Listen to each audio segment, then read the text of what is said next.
All right, we are live, and I'm very excited to have on today's guest. I've been wanting to have him on for a while, and he is here today, now.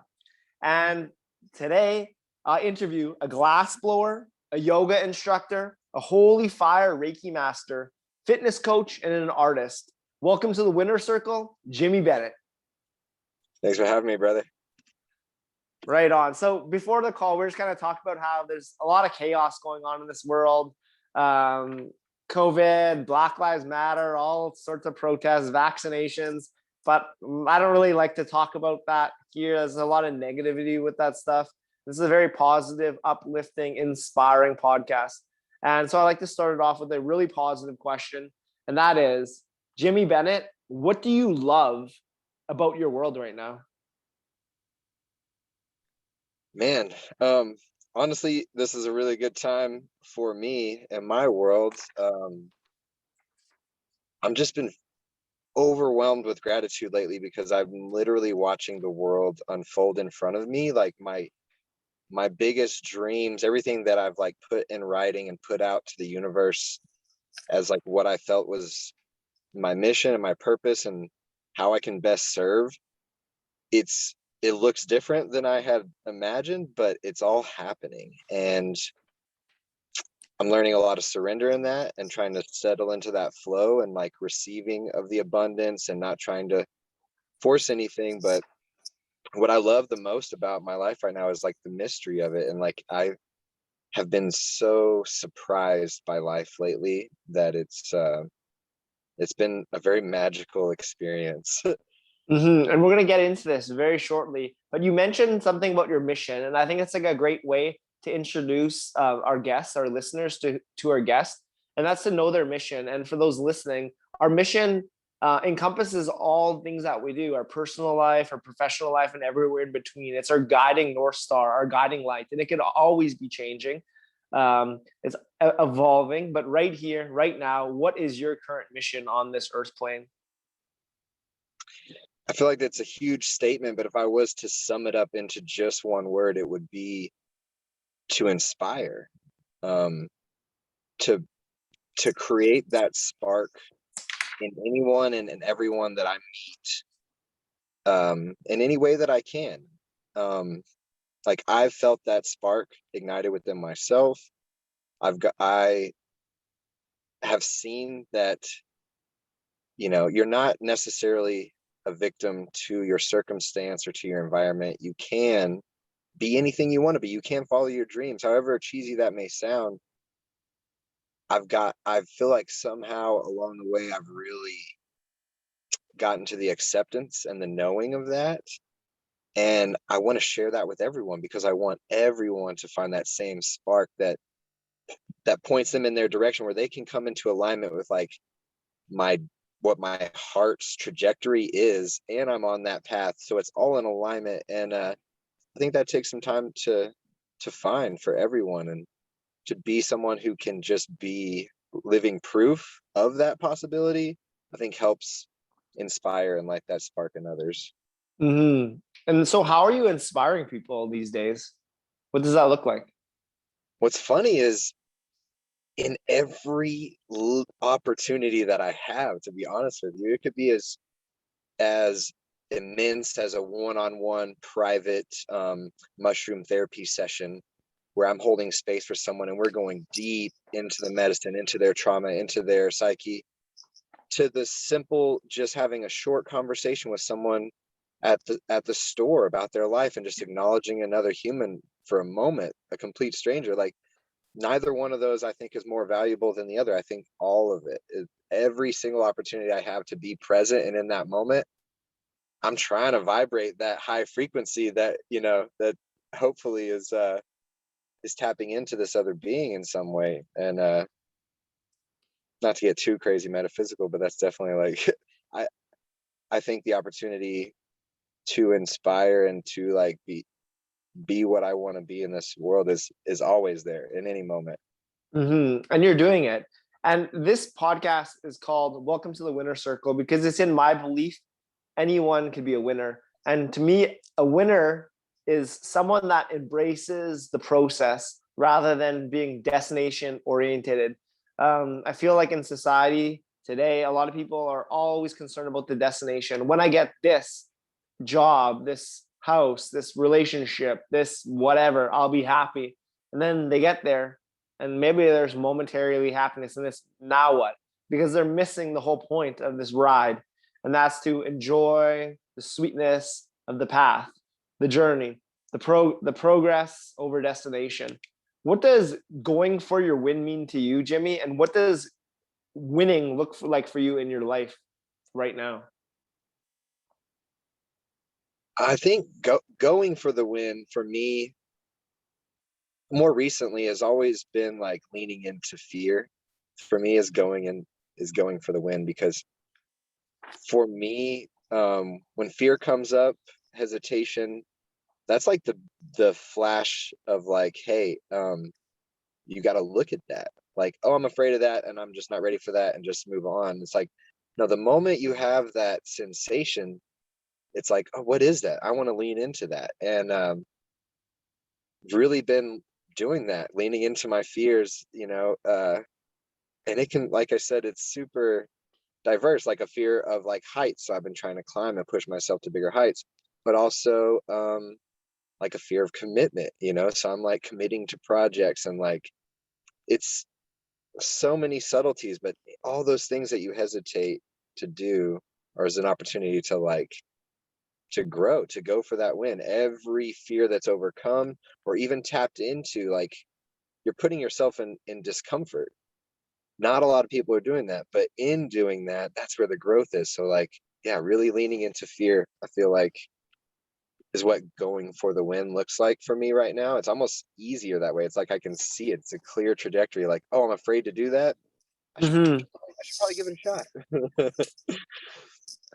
And Absolutely. I think winning as a whole for me looks like just, it's like I'm trying to fulfill these shoes, and these shoes are just, it's just my own concepts of my own idea or ideal of my own potential. And yeah, I think completely winning isn't necessarily the goal, the end goal of that, although I do have the outline of like the dream goal.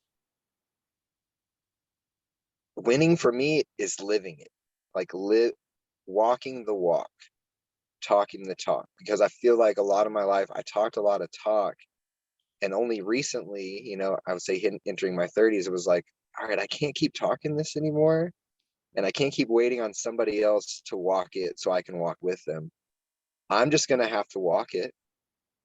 And that might involve me like putting my head down for a little bit and really being with those things and pushing forward and just focusing on these goals. And then in momentarily taking a glance up and looking around and realizing, oh, I'm not alone. There are others around me, and those are my people that I want to be with. So for me, winning is like, I had this epiphany the other day. I was like, I'm going to work the hardest I've ever worked in my entire life for the rest of my life. But it's not like it's the most beautiful realization ever. It's like, oh, that's wonderful, because every action, every ounce of work is going towards this dream. So it's not going to even feel like a negative concept of work. It's actually just like, I'm grateful for this work. Mm-hmm. So let's take a moment to celebrate some of your biggest wins on your path, some accomplishments you are most proud of. What are they? What are some things you are most proud of accomplishment on your path, and what are some wins that you'd like to celebrate? Well, I just built a home for myself, which it's a tiny home. It's only 260 square feet, but I am not a woodworker. I'm not a builder. I don't do these kind of things really. And I had a lot of fear around the project in general, and a lot of misconceptions about how fast it was going to be done. And so I'm just out in the woods, just converting the shed into a home. And, I pretty much am done. Like, I'm at the stage where I am starting to decorate, to put my art on the walls and like create this space. And I'm acknowledging it's all coming through at once. It's like, man, I thought this was going to be done in a couple of months. Like, no, you're creating a home, you're creating a workspace, you're creating a creative environment that like represents who you are, and then having to surrender to that process and slow down and deal with like the struggles of not knowing what I'm doing and having to ask for help, and finally to be at this place where I'm like, I'm creating this space. I never thought I would be here, and in this really cool way, like healing a deep part of my inner child that like, you know, I may have built a home for myself, but I literally am just like building my dream fort in the woods, and like the little boy inside of me is just like loving it. I'm Hmm. celebrating that. So that's been a huge win for me recently, is wrapping up this project. So how did that come to be? How did that house in the woods come to be? Man, I wrote it down on a dream board. I had waited years to even do a dream board because I was actually a kind of nerd. I know my ability to manifest, and I knew that once I put it in writing, I'd have to live up to like filling the shoes of what that really was. And so I'd say a little over a year ago, I finally put it in writing, and I put it on this board, and I had this dream sustainable retreat center project concept, and I had multiple locations that I wanted them to be eventually, and the first one is Colorado, and here I am in Colorado. I feel really fortunate to have a financial benefactor that has stepped into our medicine community. He has received such healing in our work that he's dedicated his life and his privilege, his monetary privilege, to helping spread this medicine, help spreading this work, help spreading this knowledge. And he sold his ranch in Texas to buy this 50 acres in Colorado. And we have the same birthday. We're several years apart. He's an older gentleman in his 50s, but he has the hugest heart. Like I've seen this man's heart so many times that yeah, he's such a blessing. And I wouldn't be here if it wasn't for him, to be honest with you. He has invested, he believes in me, and he believes in everyone on this land, and he's invested in me. And I put on all the work, and I'm dedicating myself to this land and all these upcoming permaculture projects that I'm about to get started on. So like I'm putting my heart and soul into this land, and there's complete reciprocity there, and it's acknowledged. And that's honestly, I feel like that's really hard to find in this world. So you mentioned medicine ceremonies, and I know that's a big win in your life as well, is facilitating ceremonies of different sorts. So do you want to maybe get into that a bit for those that are not familiar with medicines, and like does that mean, plant medicine? What is a mushroom therapy session? Like, yeah, I know that's something that you're really passionate about. Let's kind of give me an update on that. Yeah, so when I was younger, I experimented with a lot of psychedelics. I had a history of schizophrenia in my family, and I, at 24, actually accidentally poisoned myself with a plant. Had a schizophrenic snap. Really rough time. Took a year of my life to come back to sanity. In that journey, about 5 years into that journey, I discovered a plant called ayahuasca, and it was a healing plant medicine. And I started working with that plant for my own, personal exploration and healing journey.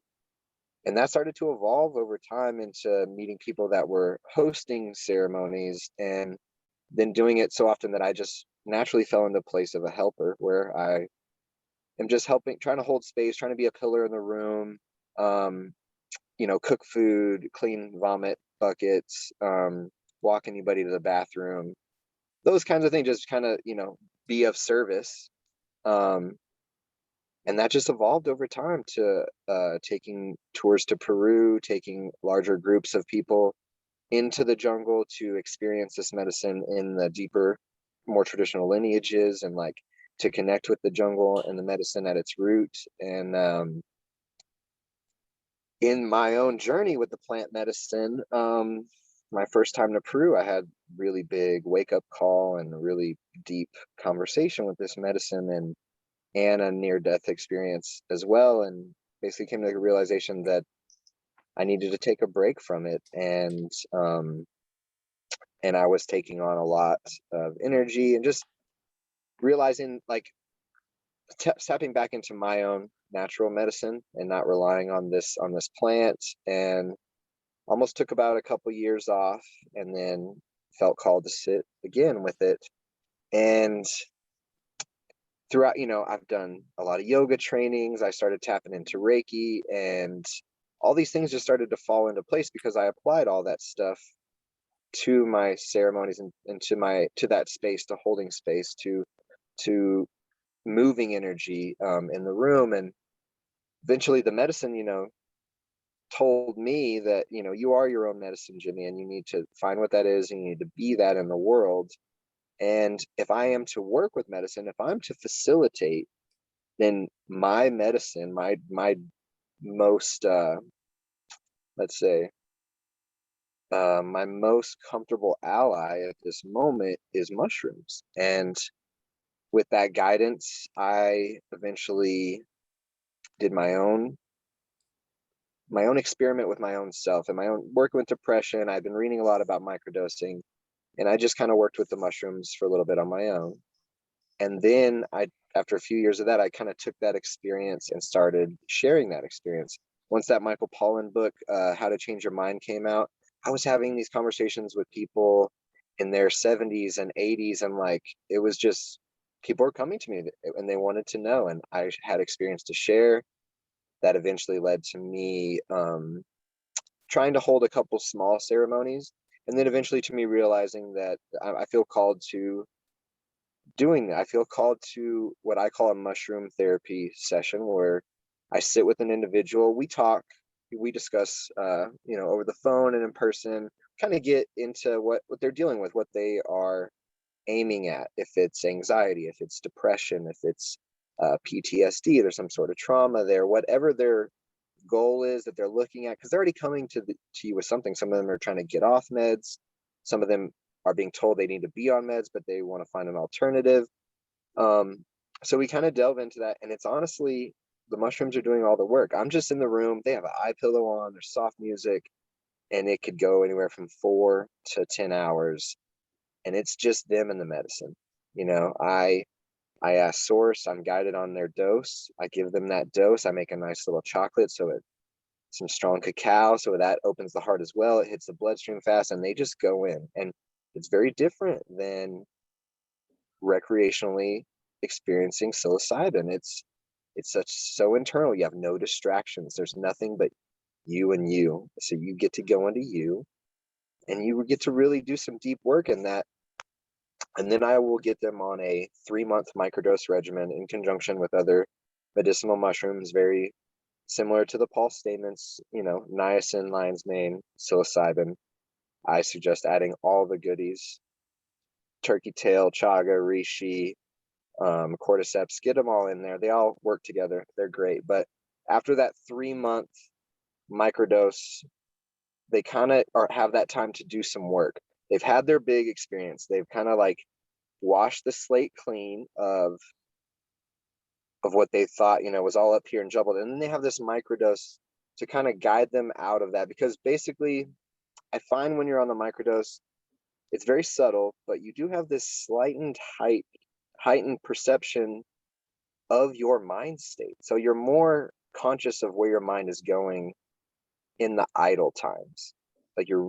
And that's what I noticed immediately when I tried it. I was like, oh my, I'm sitting here beating myself up in my head.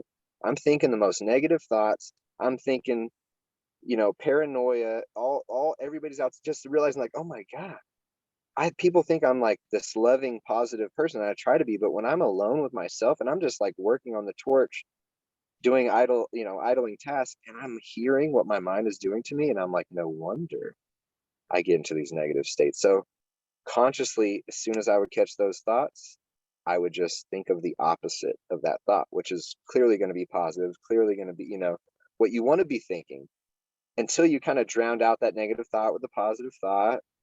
and then you go back into your cycle, and then all of a sudden you catch another negative, and you just keep doing that, and you are quicker to catch it when you're on the microdose. And what you're doing at that time is you're just retraining your mind, those brain synapse receptors, your thought patterns that you've already developed over time. You're just changing them, you're altering them to ideally fit the mindset that you prefer to have. And so 3 months of that, you get some solid practice with that, you're feeling really good, and then you're cold turkey, just you and you, no help from the mushrooms, but everything you gain from the experience and from the microdose, and you get to apply that to real life. And I'll be honest with you, at first it's hard. You get caught in those loops again, and also instead of it being a few seconds that you catch that loop, it might be 30 minutes, it might be an hour, and all of a sudden you're like, oh my God, I'm there again. And it's like, okay, I just do what I practice. I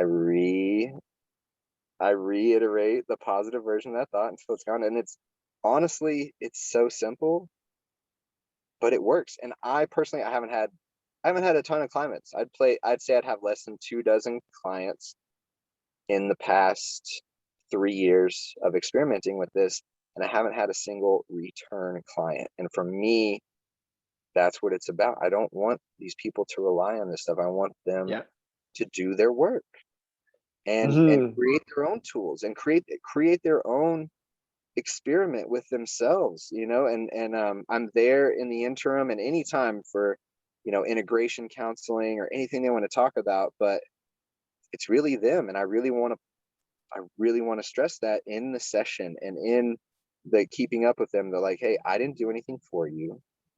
You're doing this. The mushrooms helped, but like, you got this, just keep reiterating that knowing that like you were made for this. You can do this on your own. You used a plant to help assist you, but you are the power that is creating this experience, and it's time for you to take that back, that freedom back. So do you, and I think that's so important, to take away what you learned from your medicine, whether that be ayahuasca or psilocybin mushrooms or whatever other medicine it is, and apply those learnings, apply those teachings in your life, rather than just continuously going back, like, to seek more answers when you're not even implementing the answers, or the truths that you've learned on your first experience. And I think that's really great that you're encouraging people to implement those learnings into their life and not just coming back, because I do see that in the medicine space about people relying on medicines, but everything you need is already within. And hopefully that experience awaken that awareness, and then now go do it. Now go, not even go do it, be it. That's a huge, I feel super fortunate to have met the teachers that I have along the way, to have delved into my whole yoga path as well, and to have experienced these heightened states prior to medicine, and had that reminder reiterated to me, that like, knowing like, hey, yeah, you're doing this thing. I like to call them cheats. You're kind of using a cheat a little bit to kind of break through, but you don't need it. You don't need it. You've been here. You've been to even heightened states, or equally as psychedelic, or equally as moving, just in your breath. And don't ever forget that, because like, I'm so grateful for these plants. I'm so grateful for Mother Earth. Like, clearly the uprising of this medicine is clearly the Earth's like final cry for help, for us to wake up as a species. But at the same time, like, we, in experiencing that and in receiving those messages and those downloads and that healing, so that we can grow, it's just to grow to like what our natural potential already was. It's what we've already drifted so far away from, like what we are. We're just trying to get back to that.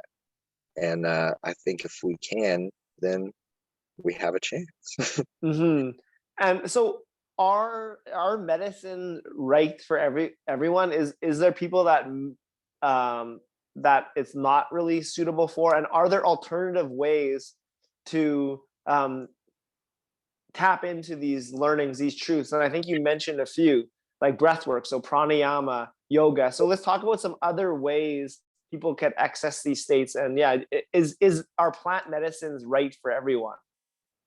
I would say no, and honestly, I don't encourage plant medicines. Like when people come to me with interest and an intrigue in this stuff, I don't try to sell it. In fact, I try to do the opposite. I try to like really stress the seriousness that the reverence and the respect that you want to have for these plants. It's not just about having an experience. This is about doing real work. If you're coming to me because you're interested in ayahuasca and you're not, you don't have cancer, you're not an alcoholic, you're not a heroin addict, you're not suffering from complete depression and contemplating suicide. Like if you're not coming with something real, you're you're wasting the plant's time, and you may just uncover something that you weren't actually ready to uncover, that you might not be prepared for, and then you have to integrate that into your life. That can be really hard on people, and this goes along with Kundalini yoga as well. Like you need to really understand what you're doing when you start to open yourself up and tap into these things. And alternatives to plant medicine, I mean, even just breath, even learning about pranayama, holotropic breath, meditation, stillness, vipassana, complete silence. Like I have had as deep an experience with just my breath as I have had in ayahuasca. Almost more powerful because I know that it was natural. So like I I'm not encouraging my path to anyone. I'm only basically sharing my experience and what has helped me and what has worked for me. But I really trust in spirit and source to like guide me in those decisions, to know like, oh, this person's not ready, or they should probably try something else, or knowing when you're not helping someone, when you're trying over and over and over, and then you realize, man, I'm actually holding this person's hand and it's not helping them, and it's time to let them go and do this on their own. Because like I said, it's a solo journey. We're not going to make it alone. We need each other, but in the end, it's a solo journey. So yeah, I stress to everyone to find your medicine. And I mean, outside of the breath work, outside of the yoga, any other movement, any other thing that can bring you into flow state. It could be snowboarding, it could be hacky sacking, it could be knitting a scarf, like anything that brings you back home into self. And you're in that subtle awareness, you're there with your body and your breath and your consciousness. That's yeah, that's that's medicine. And like we talked about earlier, like trying to spread that inspiration or trying to be that mission in life in every opportunity. The same thing goes with medicine and like a sacred space and a sense of well-being and awareness. That's every opportunity. It could be on the Mhm. toilet or it could be in church. It should be always, that should be a goal. In the infinite now.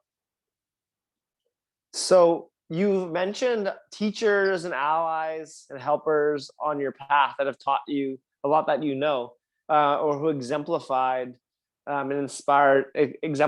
like truth and inspired you to inspire others. So let's take a moment to acknowledge some of these helpers. Who were they, and what were your main takeaways that you learned from them that you are implementing in your life? Well, one of my biggest ones, anybody that knows me knows, because he's still a dear brother and he's living on this property with me. And yeah, I had that experience when I was 24. I was in a really rough state, and had I stayed in the city, the doctors, everyone had basically written me off as crazy, wanted to give me all this medicine, and kind of I would have just kind of turned into a zombie.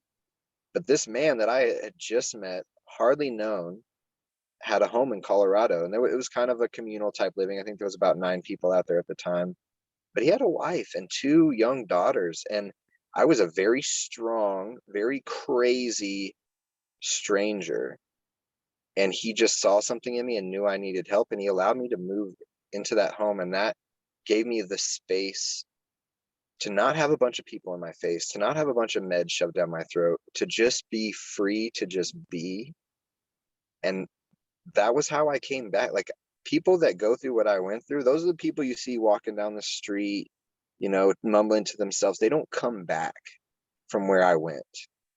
And I did. I got to. That was a gift. I have to do something with that. I have to give back. I got a second chance at life, and this person was I mean, him allowing me to do that, him being the type of friend and the type of person that he is, um, and everything he showed me, which was way before plant medicine.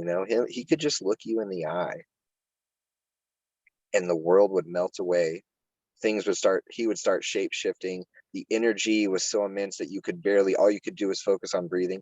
And he was just trying to show me and explain to me, like, this is us. This is the power of human. This is the energy that we actually are. And I'm not doing this to you. This is just you and I connecting on an energetic level, something that we've lost as humans. And lost so much that when we try to tap back into it, the immensity is almost too much for our bodies to handle. That person has changed my life, and he's still a dear brother, and we've even had somewhat of a tiff and had to take some time apart. And like, there's not there's not many people you get in your life, like, this is just my ride or die. This is a solid person. I can count on them, not for more than anything other than I've observed them. I've observed their heart. I've observed how they carry themselves in the world. And I've never seen anybody he won't sacrifice himself for anything. And when I say that, I mean, he won't sacrifice his well-being, his state of love and of presence. And he won't sacrifice that. He's not going to sell himself out for anything or anyone. And he's always going to be honest, completely honest, no matter how brutal that honesty is. And he's a cantankerous son of a bitch, and I love that about him. And I'd say the biggest lesson that I have taken from him has been patience, because I've known him for almost 11 years now, and this is who he is. He takes people in. He helps people. He's always there for everybody who's ever needed him. And I've watched so many people take advantage of that, shit on him, curse him out, like, tell him what and he's never retaliated. He's never bent himself to fit anyone's like structured concept of what they needed him to be. He just was, and some people could handle it and some people couldn't, but they always came back, and he always was there. The door was never closed with him. And watching the way he moves in the world like that, I aspire to be the same. And I know sometimes you have to just like cut people off. You have to close the door sometimes and know when it's time to let someone do their own healing. And it may feel harsh at the time, but that love is never gone, and it's right there. And it's I don't know, it's such a beautiful experience. And I don't know if I would have ever tapped into any of that had I not met this man. And I think honestly, like, I was screaming for it. I was dying for it. I was asking the universe for a teacher, for guidance for so long. I was just seeking. I was going down every path, every door, pushing it to the limit. And yeah, the universe So, responds. so let's hit a rewind button, and let's rewind it back to that origin story of that break that you had. We had the honor of hearing about this. Me, you, and our friend Todd. We were doing an On It Academy training. We went out for lunch, and I got to hear you guys both amazing stories.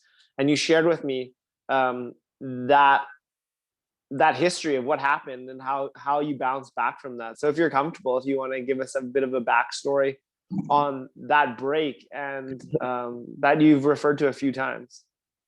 Yeah, I was 24 at the time. I was a very different person back then. I was super depressed, but wasn't even really conscious of what depression was. I was super angry.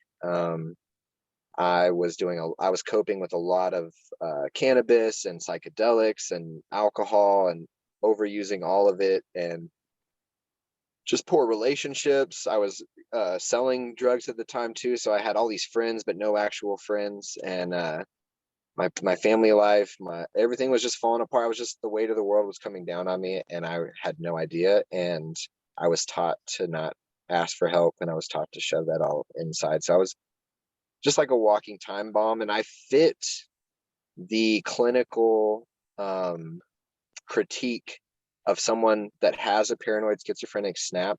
I fit all the boxes. I checked them all off like perfectly, but I didn't know any of that.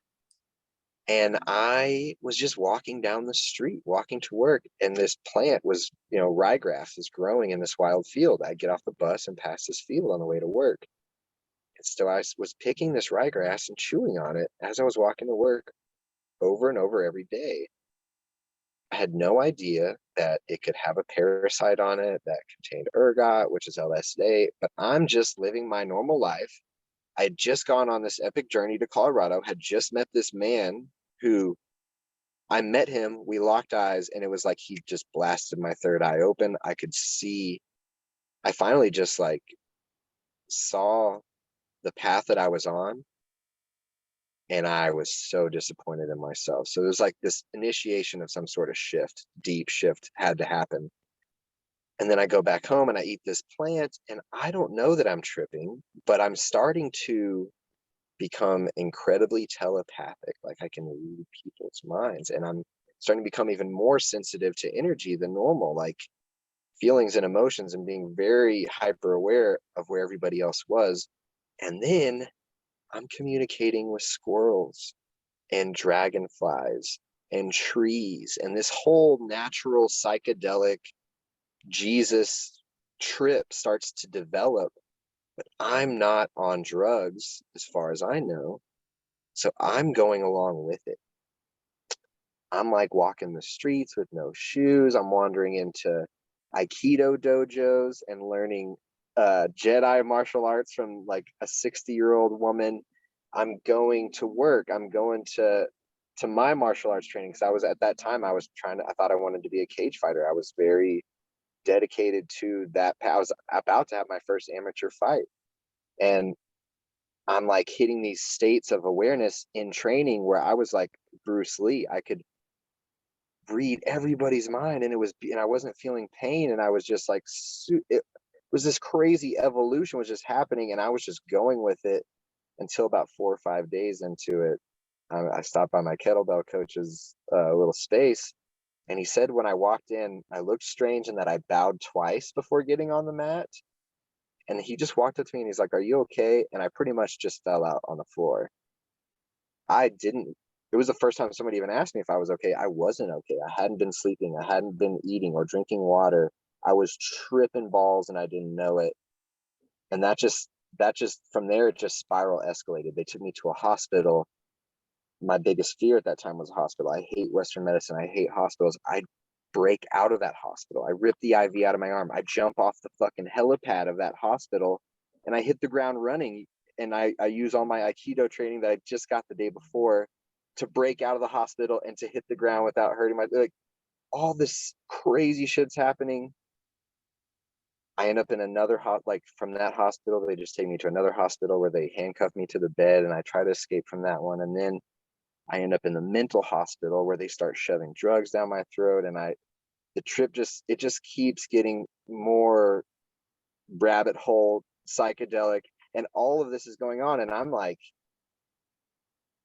I'm in this mental hospital, but I'm so thinking I'm Jesus. I'm still talking to squirrels. I'm still talking to the trees. I'm communicating and connecting on such a deep level with these so-called crazy people. We're like delving into their trauma, where it was so powerful. And then I just, like, my buddy showed up and he was like, "Dude, you are drawing a lot of unwanted attention to yourself. You need to act normal and get out of here." And I was like, yeah, sure. And he like grabbed me by the face and put my face in his face. And he was like, "Dude, you need to stop telling them what you see. You need to stop telling them what you feel. You need to stop telling them what you think. You need to act normal." And it just clicked. And I was like, okay. And in acting normal, I was out of there in 2 days. They just let me go. And when I got out, my friends already had my entire house packed up. My truck was loaded, and I fled to that house in the mountains. And the psychedelic experience, the heavy trip of it, even the magic stuff that was still going on, I was like closing my eyes and drawing pictures with my non-dominant hand, and then thinking I'm just scribbling, and then eventually open my eyes to see an actual picture. And then that picture would happen like the next day or the day after that, like predicting the future. Like the craziest things were happening that it was so hard to tell what was real and what wasn't. It was like, yeah, people are telling me I've lost my mind. I am tapped into this heightened sense of awareness. Crazy miracles are happening. I don't know what to believe. 6 months into being there, I Google ergot, which is the only thing they found in my blood system, and which made them decide that I just took too much acid. I typed it into Google, and the first thing that pops up is the fucking ryegrass. It talks about Salem witch trials and being dosed on LSA and all this stuff. And I'm like, I was livid, like a room of doctors telling me like, they're not buying this plant story. They're literally telling me you're paranoid schizophrenic. You have delusions of grandeur. You have ADHD. You are manic depressed. Just checking me off into these boxes, not buying my plant story. Like my life was in their hands, and they just were willing to throw it away. But 6 months later, all I had to do was type the only thing in my blood system into Google, and it was all right there in front of my face. And so it's at this point, still to this day, I don't know if I had a schizophrenic snap. I don't know if it was all the plant. I don't know if I had already snapped and the plant helped me guide me through it. I don't know if the plant pushed me over the edge. Still don't know to this day what happened. I still to this day, 10 years later, feel like I'm integrating that plant journey. I have since then, in the past 6 years, started to delve into my own practice with plants. It was just like it's been this crazy natural evolution, but they turned my life around. That experience, I mean, I was angry, I was violent, I was about to either overdose, go to prison, or kill myself. And that's a completely different person than I am today. And that transformation happened when you returned to that land in Colorado. That was one method, connecting with your nature and with your mentor, but also yoga. You brought yoga into your life, and yoga was been a really transformative tool. So can you talk about what role yoga played in this story? So in that first 9 months, I was just in that place, and I finally was like, I was out of money, and it was hard being out in the woods and alone. You really had to face your shit. And honestly, even after coming back to like reality, I still had a lot of shit to face, and I was still running a little bit. So I went back to the city. I went back to Austin because I had ran out of money, was my excuse that I gave myself. And yeah, I ended up working there for about 6 months, only to come right back to Colorado. And I just found myself not fulfilled physically. I'd been training so hard, fighting and stuff, but I had this whole experience and this realization that I didn't need to destroy my body as much. I was like really hard on my body. And I had dabbled in yoga when I was training back in the day. It was like a little tool I was using on the side to help with flexibility. And I walked past this yoga studio. They had a 30-day challenge for $30. And I was like, I'm just going to give it a shot. So I did like 34 classes in 30 days. I did several 2-day classes and just went so deep into it, from this little knowledge that I had to just a class every day with these teachers at this place in Colorado. And they weren't strict, but they were serious, and they weren't buying into my ego. These women were very like sassy with me and serious with me, and I liked it. And after that 30 days, I got a membership, and they were doing a teacher training, and I decided I didn't want to be a teacher. I just wanted to know, if I was alone on top of a mountain somewhere, I know how to do yoga like properly and know how to give myself a fully balanced class. And that was my mission going in. And it ended up being a 2-week intensive. So it was 14 days in a row, 14 hours a day. straight yoga. I just kind of had a falling out with a Craigslist roommate. So I was living on a friend's floor at the time. And out of nowhere, I decided to just eat carrots and celery and drink coconut water for that entire 2 weeks. Just went vegetarian out of nowhere. And that 2 weeks was one of the most intense, most healing, most powerful experiences of my life, and really tapped into a lot of my trauma around being able to love myself, being able to receive love, and a huge awakening to the acknowledgement of the power of feminine and what that power is and capable of. Because I had two female teachers and just got to see what, like, if men were to step into their true masculinity to provide the actual safe container that the feminine needs to step into its true divinity, then they could truly move mountains. Like, not in some sort of silly sense, like truly. That's the power of feminine. And I got to see that.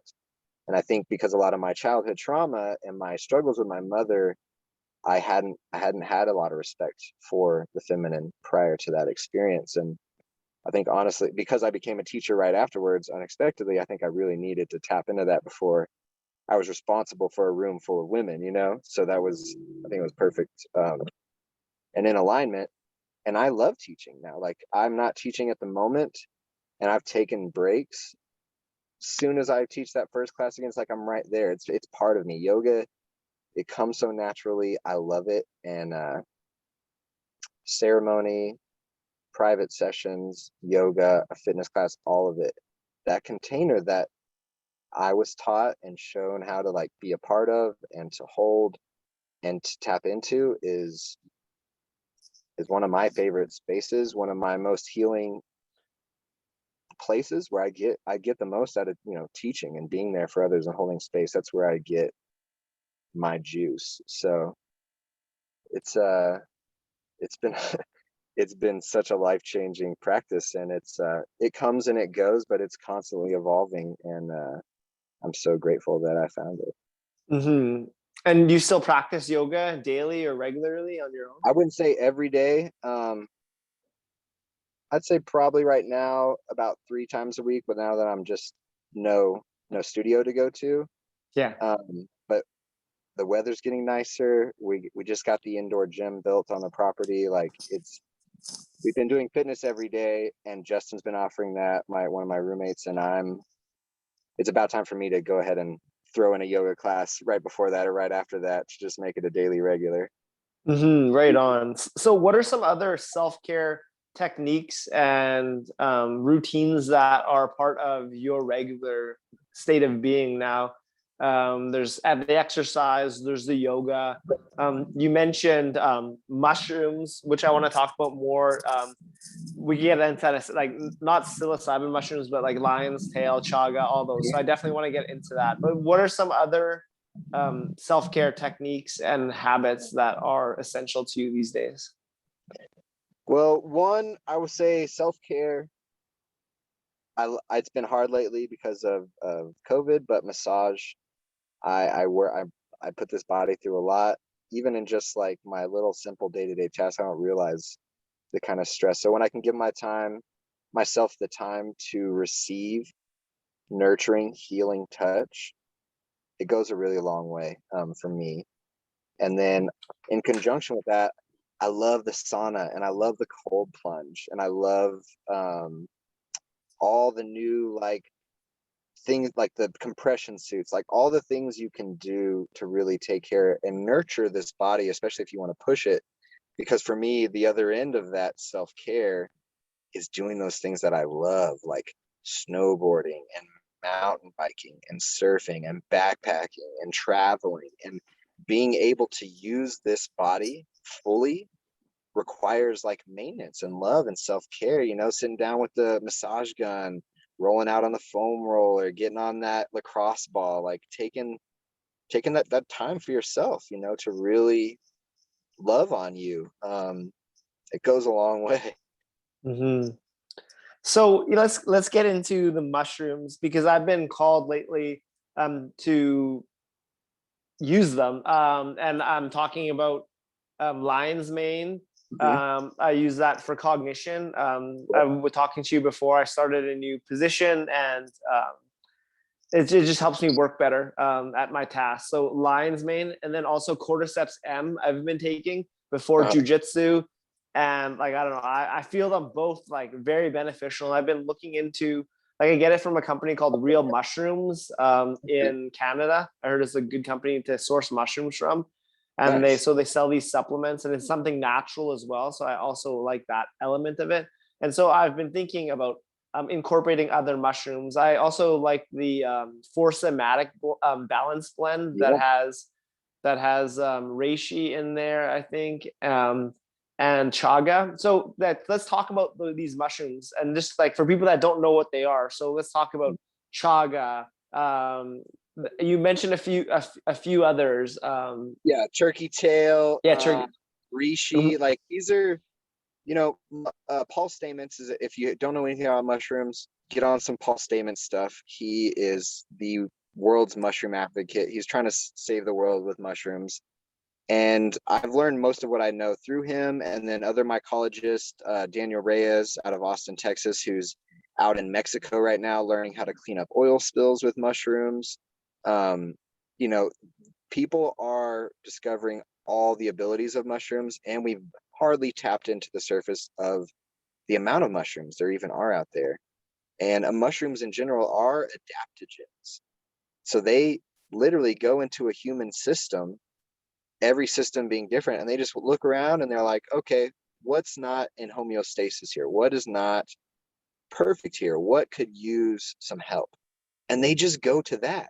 They're like little worker bees inside of your body, helping with your blood flow, with your circulation, with your mental awareness. Like, I personally, most of them all have very similar benefits, and then some of them have like specific different benefits.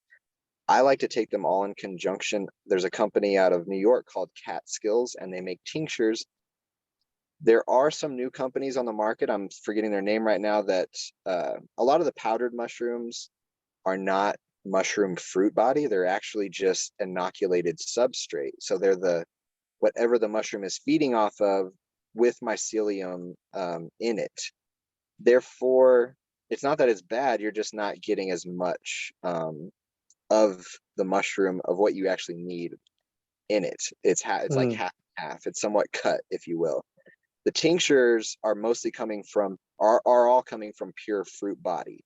So that's what I'm trying to get, like the best of the best. So I've been sticking with tinctures, but I've heard of a couple companies coming out that do fruit body powders, and specifically, they're like, we're no substrate. So if you can, try to get tinctures. If you can't, try to get something that is not inoculated substrate. Try to get actual fruit body. My favorite mixture is turkey tail, chaga, reishi, lion's mane, cordyceps. And those also work really well in conjunction with a microdose if you are on the microdose. Most specifically, lion's mane and psilocybin with a little niacin on top as I forget the word for it, but something that helps move it through the body quicker and more ease through the blood system. That's what the niacin's for. But the conjunction of the psilocybin and the lion's mane, that's when you're working on those shifting those thought processes, trying to get out of that anxiety mind or that victim mind or that trauma mind, whatever you're working on. The conjunction of those, they will kill off your brain synapse receptors and allow you to rebuild brand new ones. So you can actually change the mapping of your mind. And that's why that niacin, lion's mane, psilocybin mixture is the most popular microdose mixture for beginners if you're just getting into it. Yeah, and if people want to learn more, Fantastic Fungi is a really great documentary to start off with. It was so great. It was such a great documentary. And Paul Stamets, like you said, or what was the guy in New Mexico or from University of New Mexico? Daniel Reyes. He was out of Austin. He had a Myco Alliance out of Austin, which is a volunteer-based nonprofit they're doing micro remediation, so they're cleaning land. He got a grant for a landfill. He's now filling all the soil around it and soil beds with mycelium and inoculating that entire area, because there's a spring that runs into the landfill. So he's trying to prove to them that he can basically turn this landfill into a flourishing environment and clean the water that's passing through it before it hits the Pedernales River. I've only been watching that project for the past 3 years. And even in that amount of time, this landfill is turning into like an evergreen. It is amazing. It's amazing. Mm-hmm. So let's like talk about something we talked about right at the start of this conversation, and that's about leaning into fear. And from all the various guests I've talked to on this podcast, the more we lean into fear, the easier it becomes. It's just like reps, right? The more we step into our fears, things become less fearful. Mhm. Often on a hero's journey, heroes get stuck on that path at that crossroads of should and that crossroad of must. And they stay stuck on the path of should because of fear, rather than that path of must, which is what your inner knowing, your inner heart is telling you.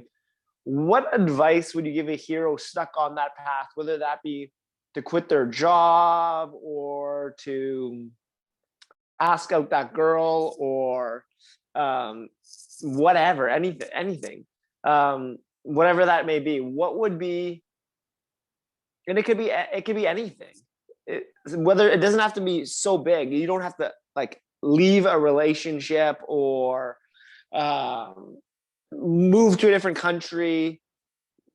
We could get little microdoses of stepping into fear that make those big steps a lot easier. So what would you advise a hero on that path, that they're feeling a calling, they're feeling their heart tugged in a direction, but those shoulds keep them in place, whether that be, yeah, like I should do this because I got a degree in this, and or I should, because of this, all these shoulds that society, that teachers, that parents have instilled in their psyche. What advice would you give to that hero stuck on that path of should and must, paralyzed by fear? I would say honesty with yourself, like truly being honest with yourself, because if you're at that should and must stage and you're sitting there stuck on all the limitations, look at those limitations, look at those fears. Honestly, like sit down and write it out if you have to. Like, what is the worst outcome? You feel called to this, you feel this, but you're not doing it because of all these reasons. What is the worst? The honest with yourself, worst that could happen. And then look at yourself in the mirror and say, can you live the rest of your life knowing that this was the worst that could happen, and you were too afraid to go through that to get to this goal? Like, what outweighs the other? Is your dream worth it? Like, for me personally, I got to that moment where I was, because I was in a plant medicine ceremony, it was very vivid, and I was with my deepest, darkest fears, the things that were holding me back from stepping forward, and almost having to live them and feel them and be in the fear so deep. And deep amidst all that fear was like the knowing, that deep pull, that deep calling, that heart calling of what I have always felt and always known. And that overpowered, that trumped. It was like, even if I have to go through all of that, it is worth this. Mm-hmm. So if you can be honest with yourself and sit down and get to the nitty gritty of it, I highly doubt that will outweigh the other. I feel like most people will come to that realization of like, oh, my dream is more like outweighs the worst possible outcome. Mm-hmm. And honestly, even if you ended up in the worst possible outcome, like you went for it. The knowing of that is just so satisfying. Like, no, there's so many people that just don't even take that first step to go for it. Even if you go for it and fail, you at least went for it. You overcame that huge hurdle. you have no idea. You may think you failed, and all of a sudden that newfound whatever that it took for you to go overcome that hurdle, now you're just like, everything else is so easy. And then you flow into what you're actually supposed to do. Like, we can all think and try, but I personally believe that we do have a path, and we have to align with it. We have to come into an alignment with it for it to manifest naturally. Because if your dream isn't in alignment with your heart's path, you're going to keep hitting those walls. You're going to keep finding that friction. No, I agree. And whatever happens on that path, when you push past that fear and you go for that must, it's all happening for you. And maybe by going for this must, that never manifests, but all these other doors open that otherwise would not have been there. So it's all happening for you. Okay, so we've talked about love. You talked about love in this conversation a few times, and I would like to hear from you. What is that? From your learnings, from your teaching, from your experience on this plane, what does love mean to you? Well, for those people that don't know me, like, my Facebook name is Love. My glass name is Love. A lot of people know me as Love. And when I started calling myself that, and when I started changing all those names and aliases to that,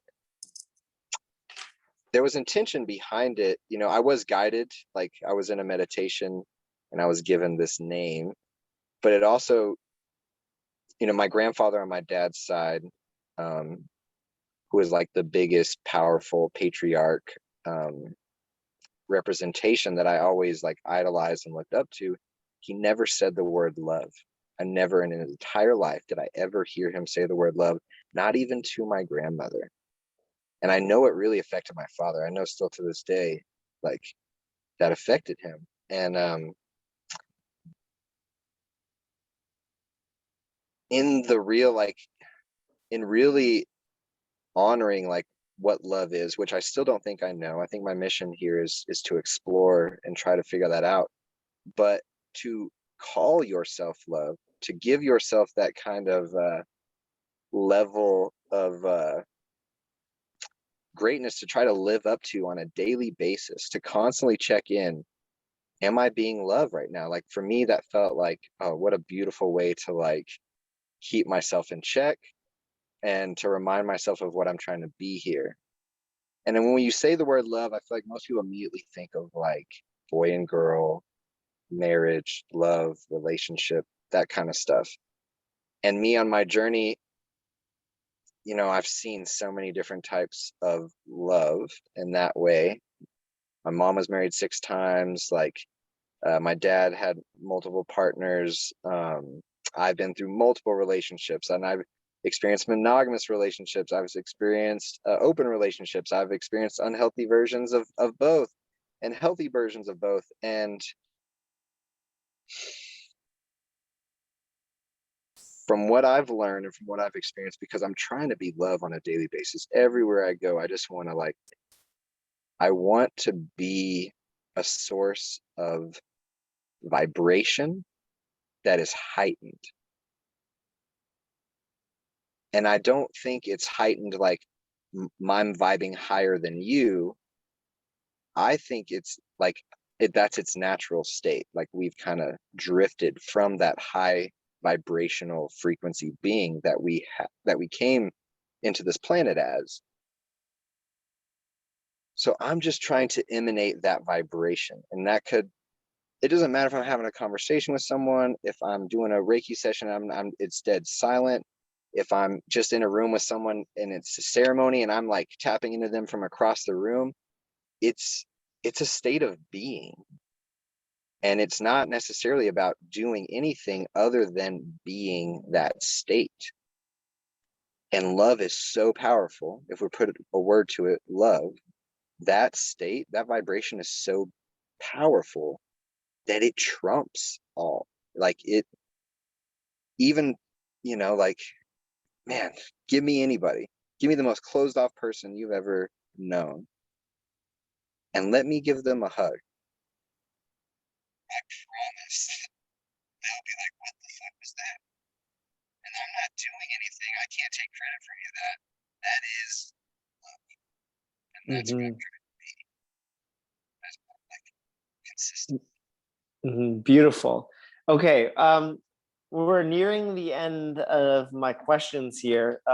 So I like to close with these final 3 questions, and we got to that point.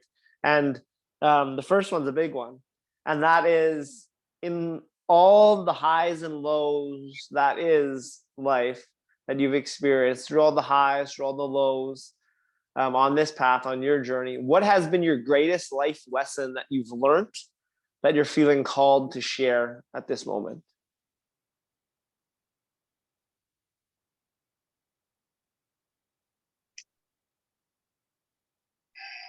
Biggest life lesson.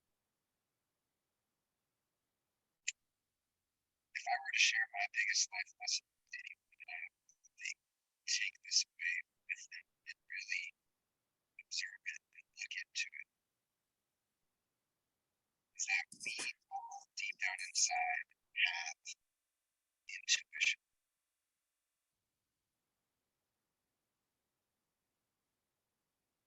You can trust it. You will be so clear the difference between intuition and ego. The ego mind, it's always, it's yelling, it's the loudest person. The heart, the intuition, the knowing, it's the softness, and it speaks to you. You feel it inside. So my life lesson is to everyone listen to Beautiful. And as you answer that question, something happened with the audio, and it's kind of like glitchy. I could hear everything you say, but you really had to listen to that, and your voice became like distorted. So I don't know if there's a connection on your audio thing, but something happened with the audio. But I could hear all that you said about intuition, and that's beautiful. And we really had to listen though, and your voice like modulated. So I don't know if you want to do a test. Can you just say something, and we'll see if. Yeah, no, there's something happened. I can still hear you, but I don't know what changed. But after the answer to that question, um, it changed. So I don't know. Maybe just talk louder. But something happened, and but we're nearing the end. I think. Test now. Oh, is it? Can you hear me? Yeah, I can hear you. There's still something there, but I can hear you fine. So in 3 words, Jimmy, how would you describe the experience you were having on this earth?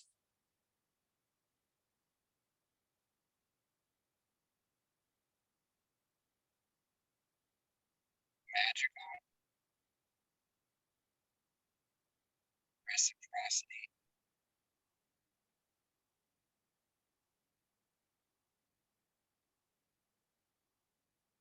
joyful.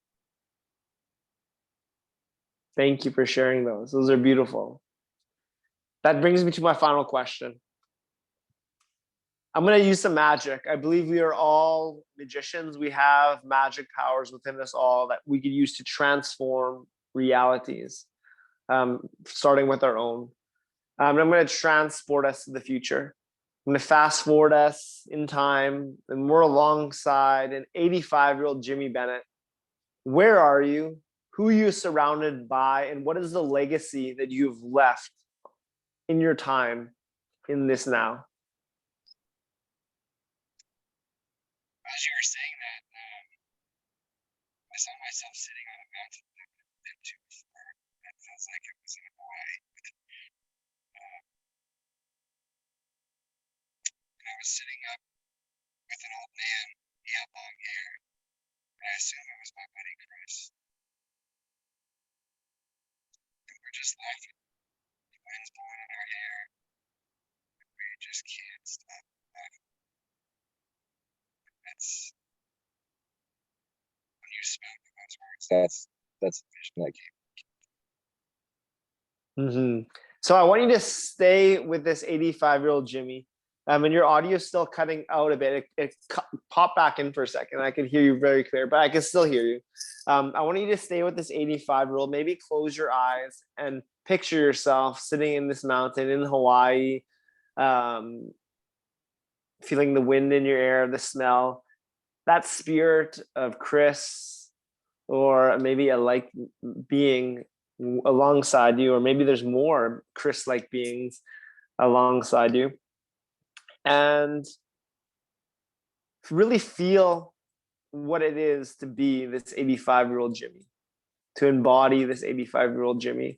And I'm not going to leave us there. I'm not going to leave us in the future, because you're needed here now.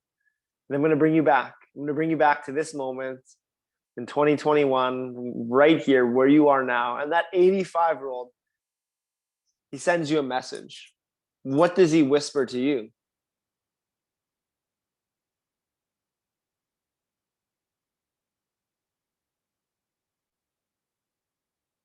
you knew all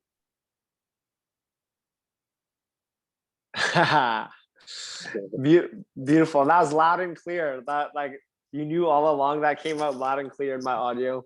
Thank you so much, Jimmy. It's been an honor. It's been a pleasure chatting with you and catching up. I miss you. I miss you, dude. I love you so much. I love you too. And I'm sure our paths will cross soon enough.